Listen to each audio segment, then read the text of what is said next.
that's a little more accessible to people who aren't as into that type of thing as I am. I wanted to give you an overview of the connection between culture and language, giving insights from my linguistic background. I'm fortunate to be able to teach a class on my field of research, Japanese gender and language, with a focus mainly on women.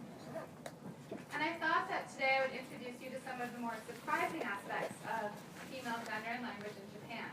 So we'll look at the history, how it's changed, where it's ended up, sort of a whirlwind tour of Japanese gender through the ages. I mean, it's actually really a whirlwind tour, so hang on, I guess, I don't know. I'll provide you with data from linguistic studies showing how Japanese culture and language have changed for Japanese women. You're going to see a lot of Japanese text, and I assume most of you don't speak Japanese, but that's okay. I'm going to walk you through it, and I'll point to the key elements, and I've color-coded most of it, so I think that's going to help as well. Gender is especially interesting to me because it's socially constructed and it's culturally specific. So what's considered feminine in one culture is quite different from what may be considered feminine in another culture. And even in one single society, the concept of femininity can, and likely does, change over time. Japanese women especially seem to embody a specific type of femininity.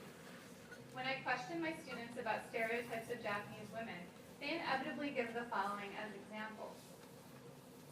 So the traditional kimono-clad woman is probably the first thing that pops into your mind when you think about Japanese women.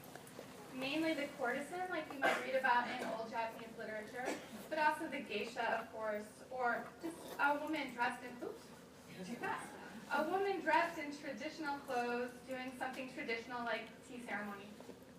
The Japanese schoolgirl, or the anime version of schoolgirl. Most of my students really love anime, so that's the examples they always bring up to me. Usually, this type of femininity is represented as juvenile, cutesy, but she's very girly. Whoa, I'm not doing this. Okay. Very girly, and she's easily identified by her schoolgirl uniform. You can see them all over Tokyo. The mother, dedicated to caring for her children and her family, she's typically a full-time housewife focusing on childcare and housework until the kids are older, at which point she might go back to a non-skilled job, or she might take up some traditional pastimes like flower arranging or tea ceremony. And then the Harajuku girl. So, this is the name of Gwen Stefani tobacco dancers. I don't know how many of you are familiar with those. Not what I'm talking about here. As Dr. Welter talked about, Harajuku is an area of Tokyo that's known for its unique fashion style. You have some examples here on the screen. Mainly it's women in their teens and 20s. These girls push the norms of fashion. They oftentimes embrace styles from anime and manga. So they do cosplay, which is costume play. They take characters from these anime and they dress up like them.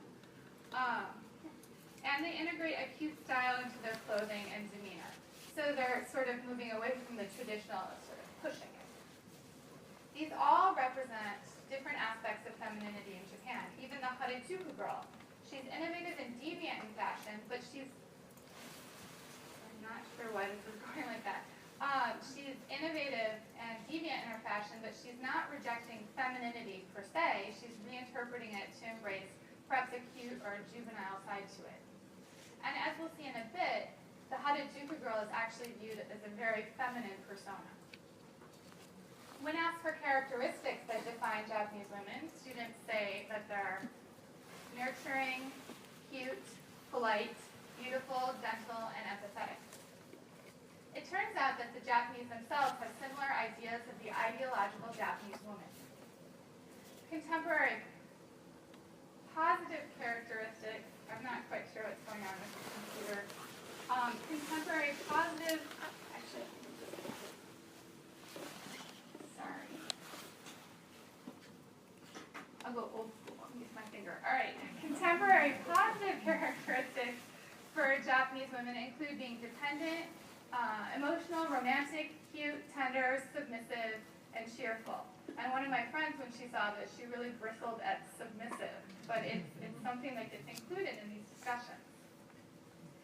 In contrast to this, traits that are considered as expressions of masculinity are things like intelligence, the ability to think, plan, and control, courage, and even violence. So you can see a big disconnect between the two sides. Two researchers, Sugihara and Katsurada, conducted an extensive survey of Japanese college students to pinpoint what traits define the ideal Japanese man and the ideal Japanese woman. The traits deemed most desirable for women included those you see on the screen: affectionate, eager to soothe hurt feelings, tender, loves children, gentle, cheerful, and soft-spoken. The ideal woman is also defined by what she's not, namely many of the traits that are deemed to be the most masculine. So the ideal woman should not be assertive, she shouldn't have a strong personality, be forceful, willing to take risks, competitive, or ambitious. Giving you this nice picture. The stereotypes of my students and Japanese college students actually match pretty well, and they seem centered on traits that relate closely with motherhood.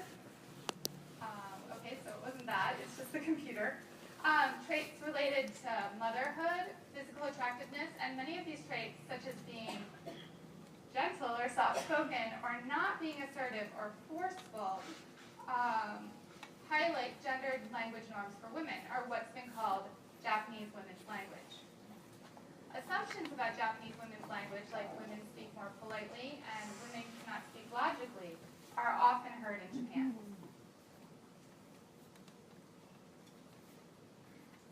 Prescriptive differences in Japanese language for men and women are said to include terms of address, such as first and second person pronouns, so the words you use for I versus you. Sentence final endings used to add extra information at the end of sentences, like emphasis, hesitation, or emotion. There's one specific prefix for nouns that's supposed to make them sound more beautiful. That's something that, of course, women are supposed to do.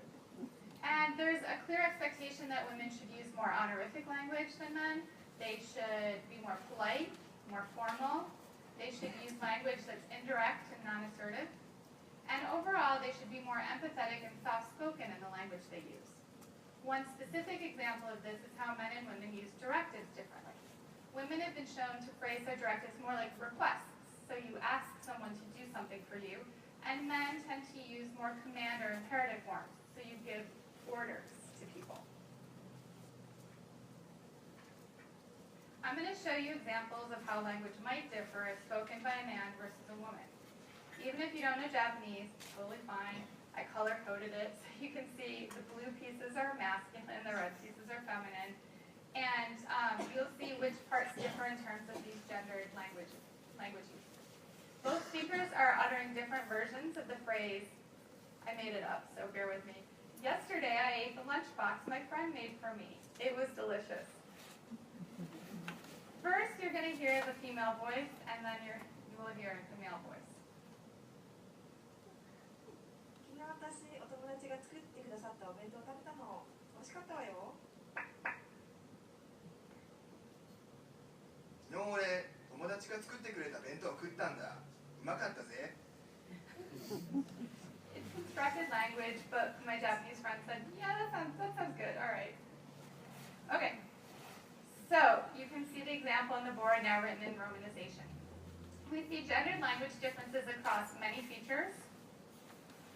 The different words used for I by the male and the female voices, the more beautiful version of nouns spoken by the woman, the different verbs or nouns for the same meaning, the male versions are maybe more crude, and the different sentence endings that index gender. You can see those down here.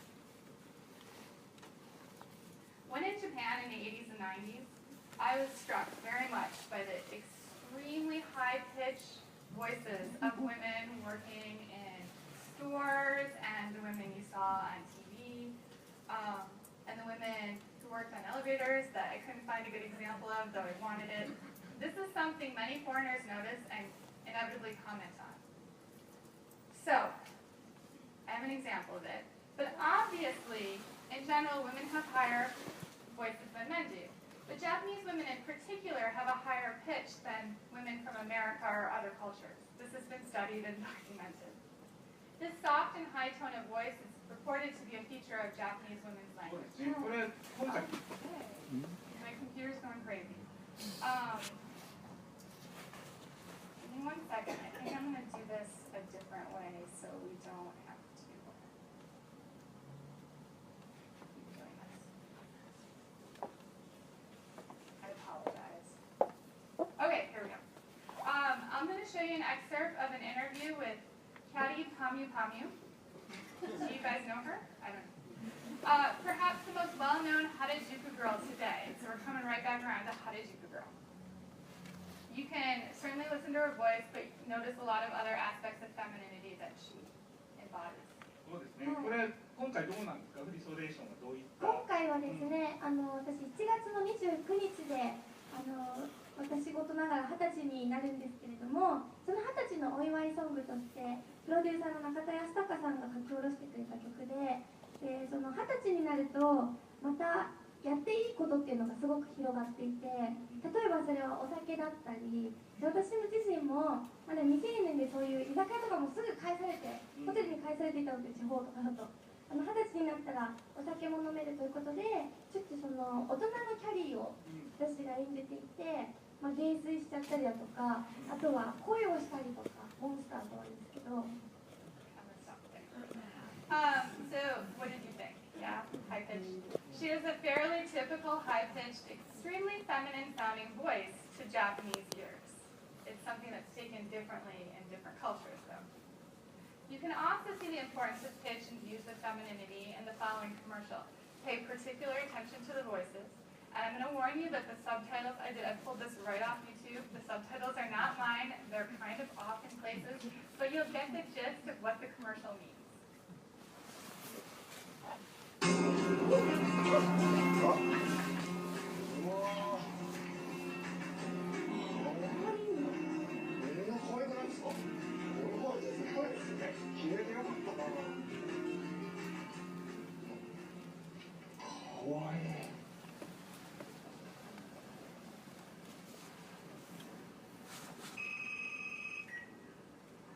もしもし、お父ちゃん。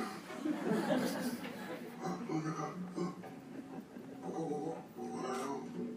おはよう。よかった、間に合って。辞書持ってくってのは何や。おはようございます。それでは授業を始めます。1年間の桜井先生だったらさ、セクハラじゃなくて胸触られたんですか。だからまたこちらお決まりですか。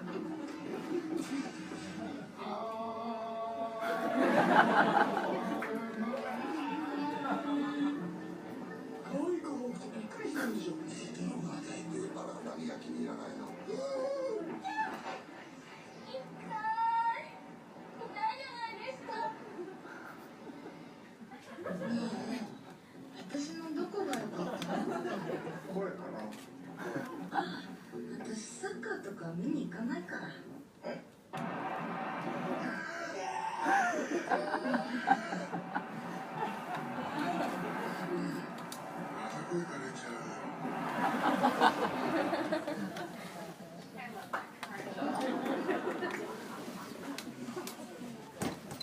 So, having a high or pleasing pitch to the voice, one that sounds extremely feminine, is presented here as being more important than physical attractiveness.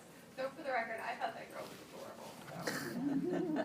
Some of these aspects of gendered language are directly taught to children, and deviations by children are going to be pointed out and corrected. For example, young girls who have older brothers might begin using the masculine version of I that they hear their older brothers using, and they just mimic their older brothers. Parents might tell them specifically not to use that form, that they should use the feminine form instead. Others are probably acquired through the natural process of children observing and mimicking adult language of adults that they identify with. Certainly exposure to media reinforces these things, as children watching something like this commercial are going to get a clear picture of what's considered attractive and feminine. This is such an integral part of Japanese language that many gender differences are even explicitly taught in Japanese language classrooms for foreigners. We include some in the textbooks we use as well. Regardless of how it's learned, this woman's language is strongly felt to be a core part of the modern Japanese language. One researcher has called it a socially powerful truth. and an unavoidable part of practical social knowledge in contemporary Japan. So it's not something you can just ignore. I'll now show some quotes that highlight what Japanese linguists have said about women's language in the past. So in 1929, women's speech is characterized by elegance, that is, gentleness and beauty. Moreover, such characteristics correspond with our unique national language. In 1942, Japanese womanhood is now being recognized as beautiful and excellent beyond compare with the other womanhoods of the world. Likewise, Japanese women's language is so good that it seems to me that it is, along with Japanese womanhood, unique in the world. And in 1969, we cannot hope for contemporary Japanese women to be as witty and tactful as were those in the past, but at least I would like them to have a sincere and humble attitude and to preserve this cultural heritage passed down from the ancestors without destroying it. These would lead you to believe that women's language is something well established and a part of the long-standing traditions and cultures of Japan, passed on from generation to generation. However, the origin of modern Japanese women's language can be found in the Meiji era, only 2 centuries ago, and reinforced through both the Taisho and the Showa eras. I'll now highlight the role of women in the Japanese era as shown on the screen.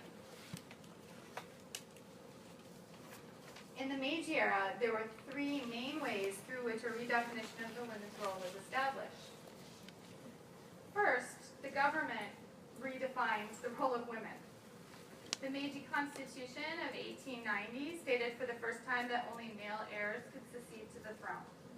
The Meiji Civil Code of 1898 legally subordinated women to men. Wives now needed permission from their husbands to enter into legal contracts. In the case of a divorce, the husband got custody of the children, and a wife's adultery, not a husband's, was grounds for divorce. The Imperial Rescript on Education in 1890 upheld a view of a state based on hierarchy and obedience with expectations placed on women to enact a specific domestic role that supported the government.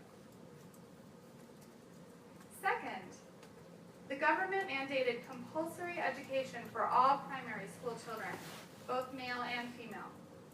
Compulsory education was one way that the government could disseminate the new gender ideology, including language use, which we'll talk about, throughout Japan. For girls, this compulsory education meant emphasis on homemaking, modesty, high morality, and obedience to fathers and husbands. Certainly, the curriculum for girls differed from that for boys, as the girls were only supposed to receive as much education as was necessary so that they could enact their role properly in the domestic sphere. They were not going on to further education. In terms of their duty to the state, education for women was explicitly designed to prepare them to become Yosai Kenbo, the good wife and wise mother. This restricted the role of girls and women primarily to the home and family. In terms of their duty to the state, women were supposed to serve their men and families, and to bear children who would support the nation at war. The first Minister of Education in 1887 argued that it was women's education that was actually the basis of the success or failure of the nation. Heavy stuff. So he said, the models for women are a mother nurturing her child, a mother teaching her child, her son coming of age and being conscripted to go to war and leave his mother with a goodbye, a son fighting bravely on the battlefield, and a mother receiving a telegram informing of her son's death in the war. Here we can clearly see the roles defined by the government for women throughout their lives. Women were to produce and raise boys to fight for the nation. And under the Japanese constitutional system, these notions of a gendered hierarchy within the family were made explicit.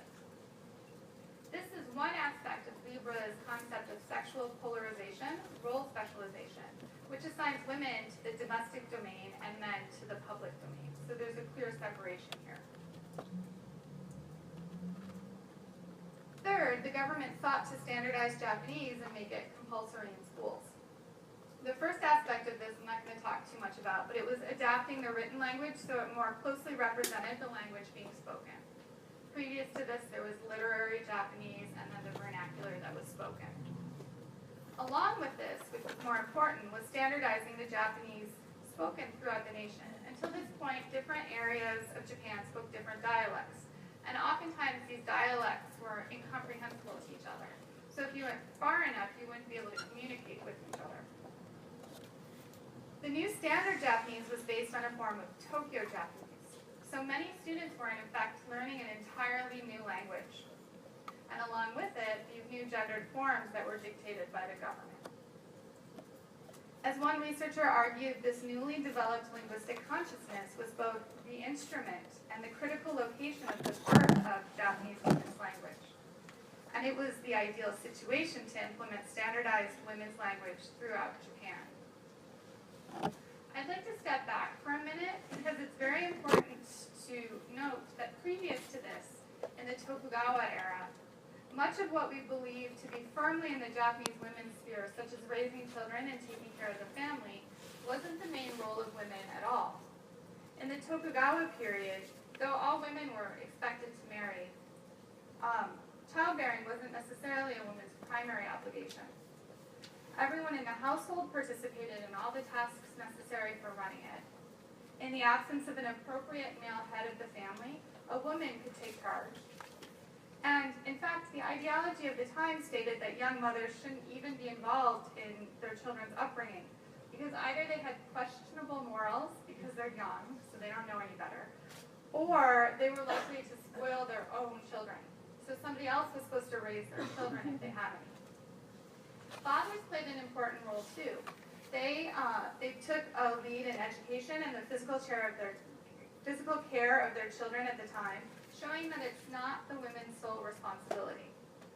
In fact, women didn't actually have to have children at all at this time. Sons, sons-in-law, married couples could all be adopted by families to guarantee passing on the family line. You could also designate women as heirs at this time. Women in this era were valued as workers, wives, and daughters-in-law. There was less of a focus on their role as mothers. So all of the stuff we had just talked about, the redefined role for women in the Meiji era, was a marked change from what had been previously accepted.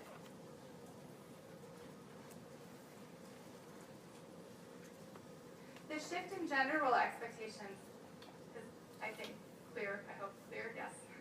But what did all of these changes actually affect? How did all these changes actually affect the language, especially related to women's language? Inoue examined two novels, one from before these changes took place and one from after they had been established. This chart shows a sampling of sentence final endings used by characters in each of these novels. It indicates what type of speakers were using these endings. So B indicates that the sentence final ending was used by both male and female, F by female only, and M by male only. Of the sentence final endings provided, the earlier novel from 1813 that you see on the right showed no separation according to gender. The only limitation apparent is that perhaps a certain class of women couldn't use that sentence final ending. In the later novel from 1909, these same sentence final endings shifted from neutral to a polarized male-female usage. Though this is actually not a record of how people were going around speaking at the time, it shows how novelists were representing male and female speech. And that's yet another way these gender norms were being disseminated. I'd also like to point out, because it comes in later, that those marked here with an asterisk, those are considered today to be very feminine forms, and you'll actually see some of those on later slides of modern women's language.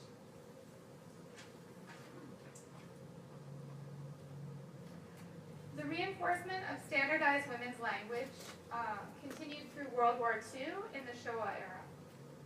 In 1941, the Ministry of Education released the Essentials of Etiquette, the Reiho Yoko. This was a textbook for schools which prescribed in detail the speech style appropriate for women, including more polite and humble expressions than required by men, in addition to some of those things we just saw on the previous slide. Councils, such as the National Language Association, were formed to promote correct language usage, certainly including promoting correct female speech. This group even had female members who served as linguistic role models for other women. Washi argued it wasn't until around this time that women's language actually started to gain currency. Up to this point, despite the compulsory education and the compulsory use of standard Japanese in schools, only a small part of the population actually spoke standard Japanese. I think she said it was somewhere around 20%. And therefore, a very small part of the population spoke women's language. But these moves to promote standard Japanese, including this mostly artificial construct of women's language, started to take hold and spread at this time.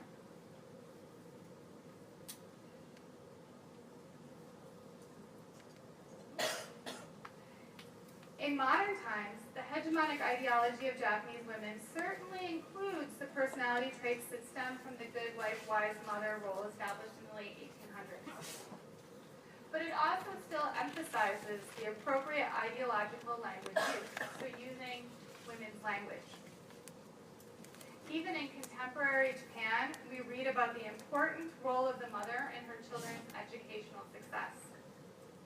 There's a continued focus on being a good mom. Even though the pervasive slogan of Ryosai Kenbo, good wife, wise mother, has mostly fallen out of use, the influence of it still affects women today. One person I interviewed for my research actually described her mother in a positive light as the typical good wife and wise mother of her generation. She graduated from college, she got married, and she dedicated herself to her family and her husband full time. So let's consider a little bit the role of mothers in society today. Perhaps one of the biggest symbols of being a good mother in Japan is the lunchbox. In fact, when I did a Google search in Japanese looking for pictures for the good mother slide, half the pictures that came up were of lunchboxes like these. I'm seriously lucky if I can get my child fed. I can't make things that look like this. So they're creative, they're filled with popular characters, they include all the nutritional pieces so they pass inspection in school. I mean, it's a big undertaking. The pictures on this slide, it gets worse for me, because the pictures on this slide are some my friend posted on her Facebook page of the special lunchboxes she makes for her daughter once a week for Character Lunchbox Day. So when I went, and I asked, but when I went to take them to put them in my presentation, I started reading the comments closely that her friends were posting on these pictures. And it provided insight for me into the importance of this type of behavior for mothers in Japanese society. Many of her friends were talking about how happy this is going to make her adorable daughter Chi when she opens this lunchbox at school. So she's emotionally nurturing her child as well as physically nurturing her. My friend reported that her friends praise her all the time for being such a good mom because she makes these character lunchboxes. They ask her for advice on how they can also do this for their children. And these comment areas seem to be a space where mainly these women who are mothers, the rest of us just like them, we don't say anything, but it's mainly the mothers that are discussing the how-to of it. It's a space where they share and explore this aspect of motherhood. One commenter even wrote the comment, "Dynamic dawa," and it means something like how colorful. But what was most striking to me about this comment was the participant used the super feminine ending wa at the end of it. To me, this reinforced her femininity while discussing something that's clearly an important part of motherhood. And I felt it's possible she also felt a little threatened because she wasn't measuring up, and it was like, I'm a woman too, blah. And I did a little Facebook stalking, I can't lie. In comments by the same person on other non-motherhood related posts, she uses neutral equivalents. She's not putting her femininity out there when she's interacting.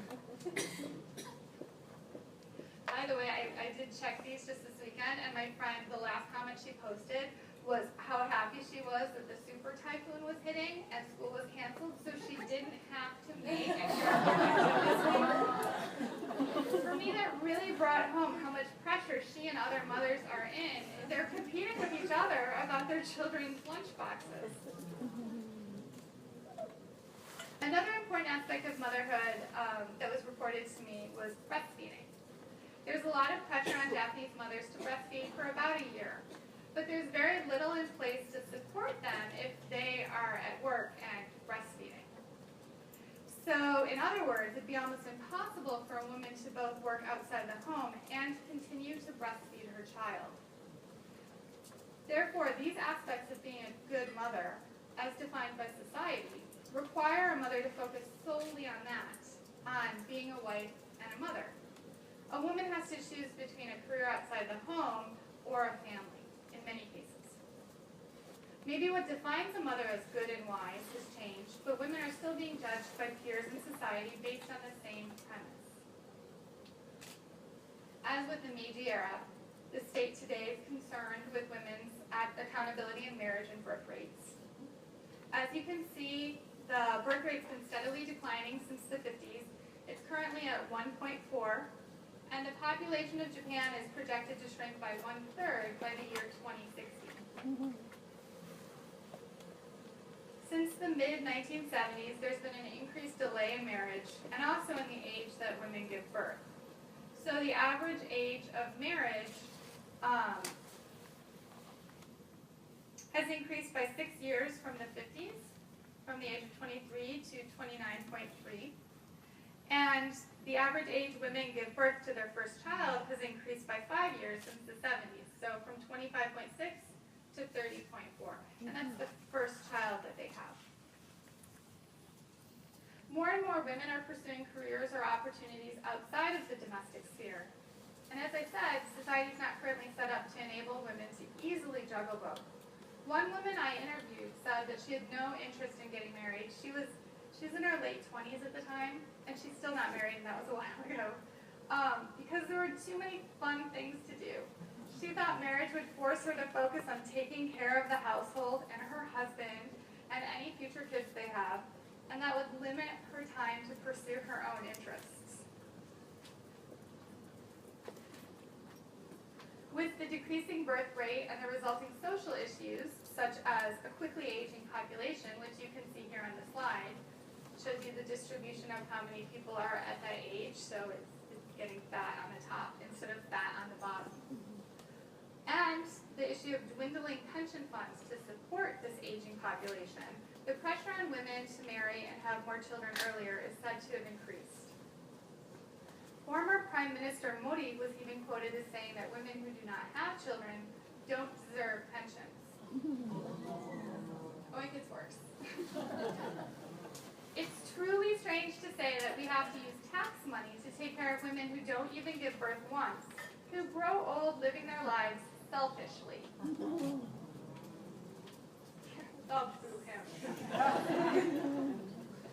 It's important to note here, though, that the focus and blame is placed where? On the women, right? Not the man. Nobody's saying anything about men who haven't had kids. Men are expected to contribute to the pension by working and paying into it. And women are supposed to contribute by producing more workers who will then pay into the pension. Once again here, we have an example of Libra's concept of role specialization. The women clearly are only supposed to be in the domestic sphere and the men in the public sphere. These ideologies can also be seen in school children today. Before I show you my next example, I just want to remind you of the gender ideologies from the Meiji era. So boys were raised to be active, brave, and strong, and they're supposed to go off and fight for Japan. And girls are raised to be obedient, polite, and non-argumentative. And don't forget, good wife and wise mother. Recently, a former student of mine who's teaching English in Japan in Japanese public schools was, she was complaining pretty much about the traditional Japanese gender roles still apparent in her students. She had asked them to write an English writing exercise about their dream. They could write about anything they wanted. There were no limitations. And she sent me the two that really stood out to her. The first is written by a 15-year-old girl. And it's hard to see, but her dream is to be a bride And let's be honest, I think she has a vocabulary problem and means wife here. So her dreams to be a wife, she wants to create a warm family and have a fulfilling life by caring for her family and doing housework, which she's currently practicing at home with her mother. The next one was written by a 15-year-old boy. His dream is to develop tanks. He wants to defend and protect Japan, to build a great military force, and to do so, he will achieve this goal by studying hard. So, I mean, this looks like Meiji era Japan when I read these, which is why I was like, can I have these? Can I have these for my talk? The teacher reported that one of the schools she teaches at is a farming fishing high school, so a lot more traditional, and that these are the types of things she hears from the students all the time. These clearly reflect the ideals put out there by the Meiji government, showing that they're still salient today. But what about the ideology of language? There are periodically letters published that reflect similar complaints as the one voiced in this excerpt from a 59-year-old man to the Asahi newspaper in the early 90s. I felt a mother or female professor using so-called masculine language was deplorable, and I questioned her educational level. In Japan, there's an attractive and adorable women's language. Opinion polls are commonly conducted on whether women's language is becoming corrupted, and how much so. And a search on Amazon Japan for how to speak brings up what seems like an endless list of books on the proper way to speak, use honorifics, and the use of appropriate gendered language, showing there's a clear market for such books. All three of these books were targeted towards women specifically, and I did not have to look hard to find books like this. So the yellow book, the one on the right, is titled, and I'm not good at coming up with fancy translations, but titled something like, The New Rules for How a Female Professional Should Speak. And if you read the description, the teaser at the bottom, it's intelligent and pleasant communication. This book was interesting to me because it's not talking about how women should be a tough or aggressive negotiator, something you might see books geared towards professional women in America writing about, but how you should be a pleasant communicator. The one in the middle, the blue and pink book, is titled The Speaking Style of Intelligent Women and Stupid Women. At the bottom here, it says, immediate results, language beauty. Your likability will rapidly increase. The magic of changing the way to express the same thing. And they give some examples. Previously, you might have said, did you lose some weight? And now you would say, you look more slender than ever. Or before, that's cheap. Now would be very reasonable. So you have to change the way you speak, obviously. The orange and white one on the right, become a cool adult woman. Lessons in speaking. And the description in the bottom, your beauty is wasted if you cannot speak well. Changing the tone of your voice and use of vocabulary will turn you into an attractive woman. That one, I think it speaks for itself. There's not much I have to say on that one. It's apparent, though, that this gendered language ideology still resonates with Japanese society today. At least the expectation is there that women should follow the ideology, and that it's related to their success in business and whether they're viewed as attractive or not. However, my students inevitably bring up animation to me. And they say, but we watch animation and the female characters we see in animation don't do these things. They don't conform to what we're told we have to do. So animation. So I have a clip that shows two different types of Japanese animation. A very feminine woman who embodies all the characteristics we're talking about, and a masculine language-using tomboy who rejects all of them.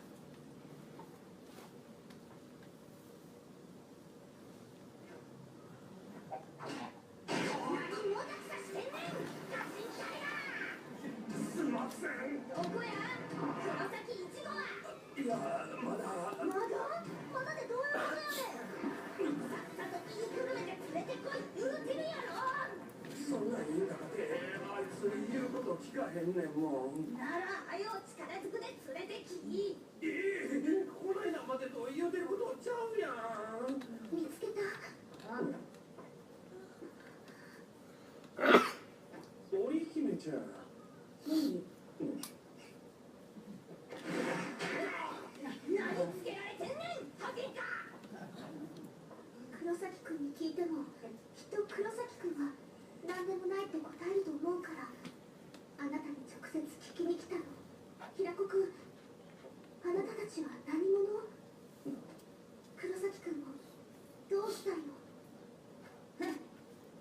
そないなもん聞かれてさらっと教える思てんのか？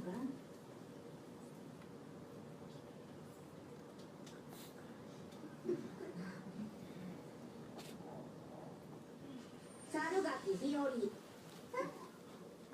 ええやないわ。名前や名前。うちの。あんたらの名乗り。井上織姫。佐渡安虎だ。姫に虎かい。大層な名前やな。うちらなんか猿に平やと。羨ましいな、これ。My students sent me this too. So I did a mini linguistic analysis of it. I won't get into details. But in appearance, action, and behavior, there's a clear separation between the two female characters.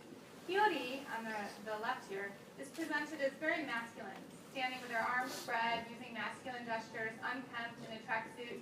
Not to mention she's walking around carrying a sword. Orihime, on the right, is in the Japanese schoolgirl uniform that indexes femininity. She's demure, she's well-groomed. And the language difference here is very marked as well. Though Orihime doesn't speak much in this clip, she uses standard Japanese. She has a high-pitched, breathy voice, very breathy voice, and she uses feminine endings on her sentences.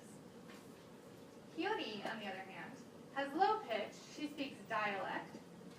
Throughout her speech, she employs masculine language, including the Yakuza-style rolling of the R's, which I'm not going to do right now, but you heard it in the clip.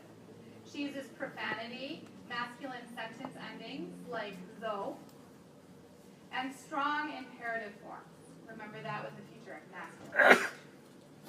This character is rejecting much of what defines Japanese femininity. She's assertive, dominant, direct, powerful, and masculine, as indicated by her appearance, action, and language choices. This doesn't mean, however, and I have to reinforce this to my students, that it's acceptable for women to go to Japan and speak like this. But I would like to note that my Japanese graduate students indicated that they did know girls who talked like this, so it's not that it's unheard of. But the expectation is still there that women are going to speak like the female character. So current linguists have been moving more and more away from documenting standard women's language, which outlines the ideologies and accepted norms that we've talked about, and looking at case studies to see what's done by actual modern Japanese women. I'm going to wrap up by highlighting a few of these cases to show you the range of actual women's language that's being used today. And if we have time, tell you a little bit about my research, and then we can eat the gelato that's distracting me right now. Okay, the first example. Miyazaki examined the range of first-person pronouns used by girls in a Japanese high school, so seventh grade. You can see in the chart at the top up here what the textbook rules are for what version of I to use. The students would be using what's in the red box. So girls should use only atashi or watashi in all cases. No girl in the study regularly used watashi. They thought it was too formal and they used it in their school writing. Some did use atashi, but many also used boku and some even used ore. Many girls also used this, to the area, new pronoun uchi. And interestingly, their mothers, when asked, didn't even know the girls were using this pronoun and had never actually heard it.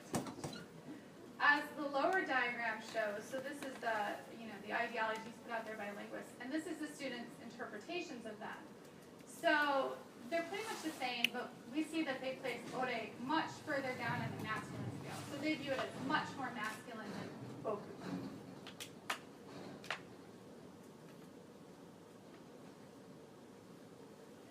This this chart shows each small circle is an individual student, in most cases a girl.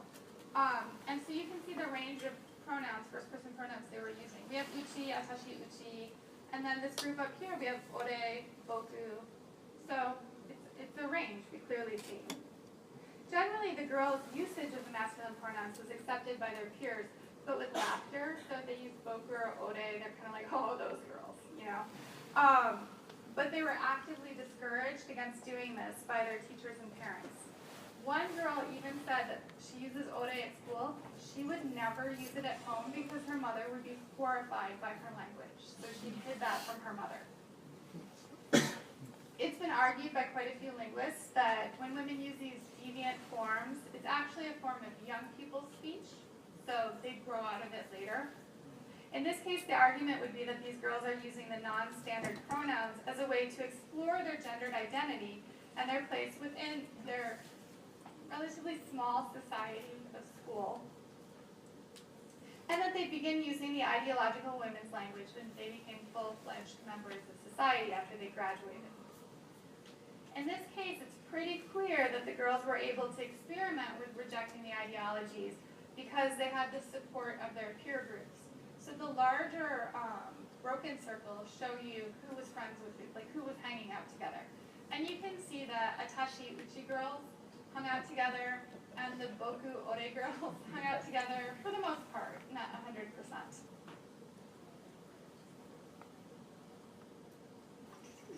So remember that the mothers didn't even know the girls were using uchi, and the one girl specifically said that she'd use forms at school that she wouldn't use at home.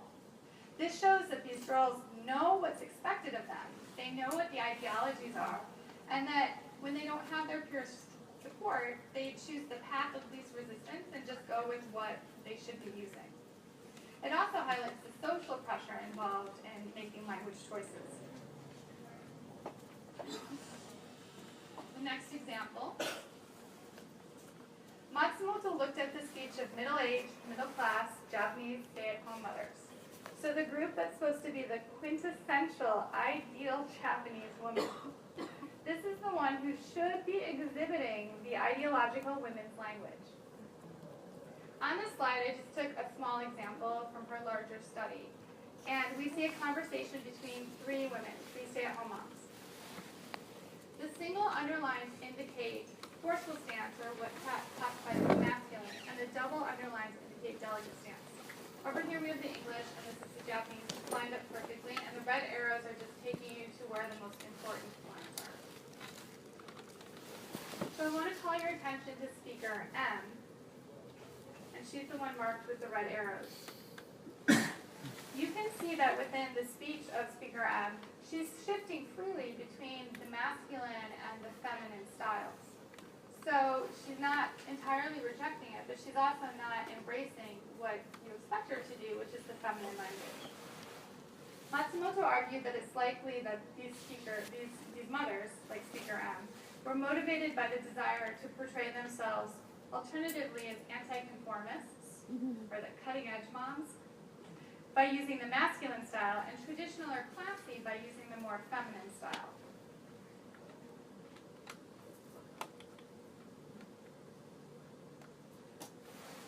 Matsuno examined a conversation between a mother and a daughter. In this conversation, they've been discussing a famous person who recently passed away. Both mother and daughter in the larger conversation this was pulled from mainly used non-gendered forms. But the mother did also use occasional feminine forms. And the case I'm going to show you is the only time the daughter used a feminine form.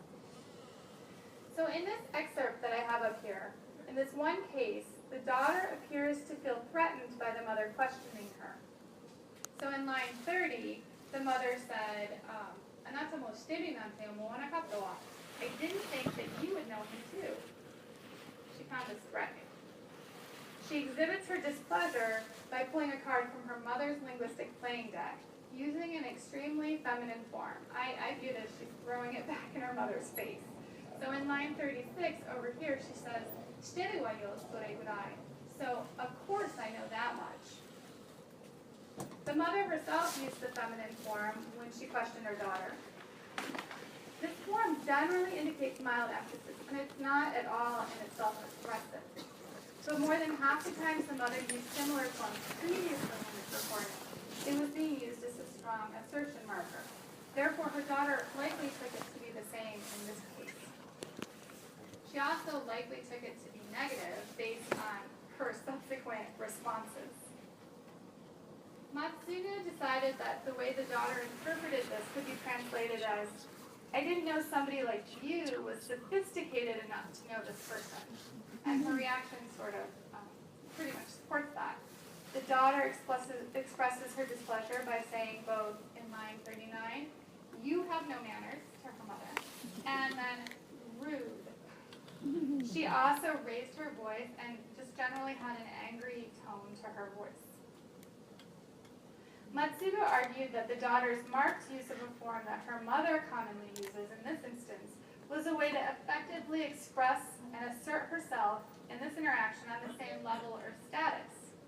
So she defined herself using this feminine form, wayo, as a woman and an adult, as well as sophisticated. In this case, the use of the feminine marker is not to soften the language, but to assert aggression and displeasure, things that we see are not ideologically feminine.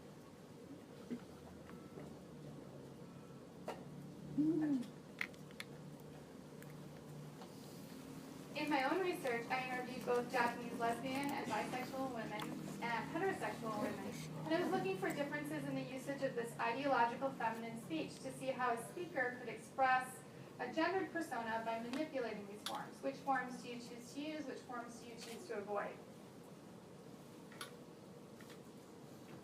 Lesbians were more likely to use masculine forms. Here we see a chart of the distribution of pronouns. Heterosexual women almost never used masculine pronouns. There was one speaker who used one token. It could have been an anomaly, but we see predominantly they're using the feminine forms. Lesbian bisexual speakers showed a slight preference for masculine forms, but generally they were split pretty evenly between the two categories. There were examples of women purposely using certain forms to project or hide an identity. One lesbian speaker, when asked how she might hide her sexuality, used the feminine pronoun atashi as part of quotations of what she might say to somebody who was asking her. So I'm going to skip the Japanese and just read these. So when everybody starts talking about guys, I try saying things like, this is my type, and if asked what my boyfriend does, it's actually my girlfriend, but I say things like, well, my boyfriend, So in addition to the misdirection of using general terms like type, or flat out saying boyfriend when she means girlfriend, she's also in these quotes using the feminine pronoun atashi, which could be a way of her sort of highlighting the feminine side and rejecting the sexuality or the masculine side to her persona. One heterosexual speaker stated that she used boku in school to place herself on the same level as her male peers. It seems that she felt that if she used feminine language, she'd be viewed as intellectually weaker. One question I asked all of my interviewees was if they'd ever had a crush on or admire a girl. Whether they were lesbian or straight, I asked them this. One of the heterosexual speakers responded with, for example, if her clothes are always cute and I think, oh, she's always wearing a cute style, dawa, super feminine, I think about copying it, that kind of thing, I guess. The use of the extremely feminine ending here could be a subconscious effort to reinforce her femininity to me when she thought she was being challenged as to whether she'd had deeper interests in women, which was not what I was doing. A way to say, I'm not interested in women, I'm not a lesbian. Look, I'm feminine. But once again, we see that the ideologies attached to women are still salient in modern Japan. One of my lesbian interviewees said the following in response to the question, what is femininity? I've marked the sections indicating femininity in red so they're easier to see, and I've left out the original Japanese because this one's long. What is feminine, I wonder? Generally things like language use and occupation. Language use and how they move, that sort of thing. Like not using masculine language. This girl who I thought was extremely feminine, when I said, this cup is cute, right? Everyone else said, it's cute, isn't it? But she said, it's so cute, feminine, I think. she adorable? And my heart started pounding. As for a feminine girl, it's probably this sort of thing, and also things like her voice when she's surprised. And I asked for clarification, and she said, I can't do it. I've never done it. So here we see her touch on a variety of aspects of Japanese femininity, but explicitly talk about language.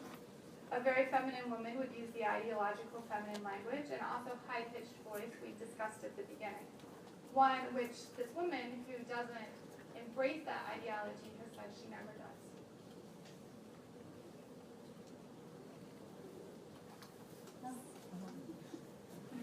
So in conclusion, even in the modern examples we looked at where women were not exhibiting the ideological women's language, we can still see that it's a salient category. These women are utilizing or rejecting it for specific purposes.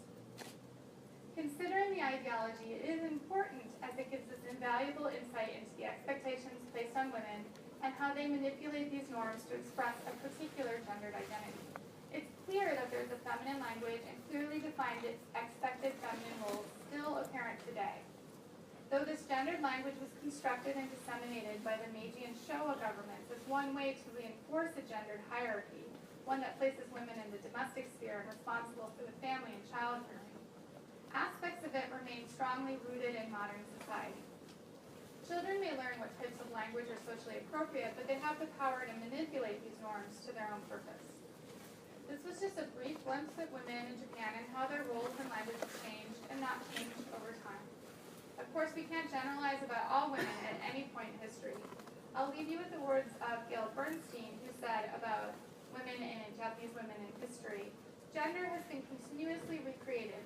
The difference between an upper-class woman, a merchant woman, and a female servant in a wealthy farm family were worlds apart in terms of work, clothing, and norms of behavior. I think the same can be said of modern Japanese women who find themselves trying to balance being a part of both the domestic and the public sphere and the ideologies and expectations that go along with both. Thank you very much.